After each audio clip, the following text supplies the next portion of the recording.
So I kind of went into the 88 shop and bought a load of their limited edition sets, which I don't really feel that connected with. I feel it's a little bit of price gouging, but these are all Italian movies. I like the Italian collection.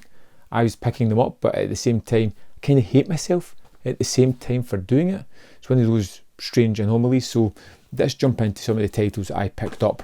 One that the wife bought for me, which was really nice of her, because I was hummed and hawed and kept going on about it. Basically, I think I bored her with the story of Zombie 5, which is this edition, because I've got the VS edition. I wanted the Italian collection just because of numbers. Yep, I am that crazy. She bought it for me just to shut me the hell up, and you know what? I kind of like Zombie 5, so I've got it. It's in the collection. Big whoop. Next up in the collection is So Sweet, So Perverse. One that I'm really looking forward to getting to because it's Umberto Lenzi. Carol Baker, I think, is in this one as well. Giallo. I know nothing else other than that, and that is enough to sell me on this title. I will read the booklet in this one. I will devour the extras. I am excited to check it out on this French set Giallo. Next up, we've got, in this absolutely stunning slipcover, we've got The Nun and the Devil. I was eager to jump into this nunsploitation movie, and I discovered fairly quickly that it's not really nunsploitation. This is more a period drama.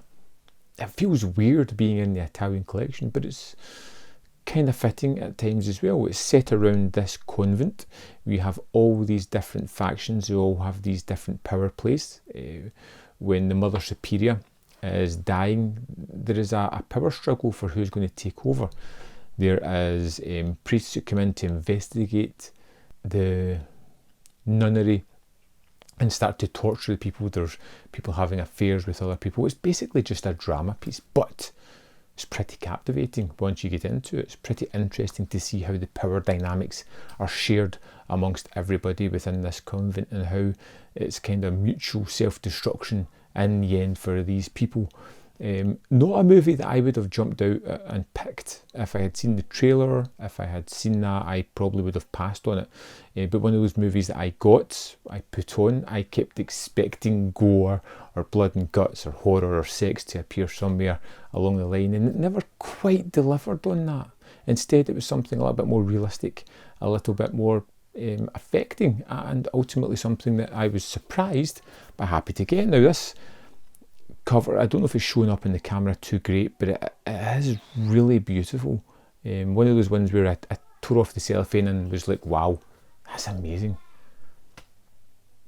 Last for this video was one that I was always going to get, Sergio Martino, and that is The Violent Professionals. And this movie looks amazing, as do most of these transfers. 88 Films are just knocking out the park with the work that they're doing. Stars Luke Miranda and Richard Conte, and it's basically about a police officer who isn't afraid to use a little bit of violence when he has to, if it involves taking people down. And this is a kind of movie with a little bit of a mean streak, kind of opening up to really bloody and horrific sequences as we see these two convicts escape from custody in brutal fashion, and anybody that gets in their way will pay the price, regardless of who it is. Even if it's a young kid, 3 to 4 years of age, they're going to meet their end. So you kind of realise these guys are bad, and then you see the badder person, the cop, taking them down. I love The Violent Professionals because it's basically just a cop chasing down the bad guy, looking to stop them from what they're doing, making sure they don't get away with the crime that they've done. And this movie has one of the best car crashes I think I've ever seen. Rewound it several times to check it out. I was just so amazed by it. So there we have it. Fantastic movies that I picked up, all limited edition and kind of fancy, appreciative sets, but Did I need them? Probably not. Did I enjoy them? Yes. I'd love to know your thoughts on any of these titles. Let me know in the comment box below, and I'll see you next time on ManVFilm.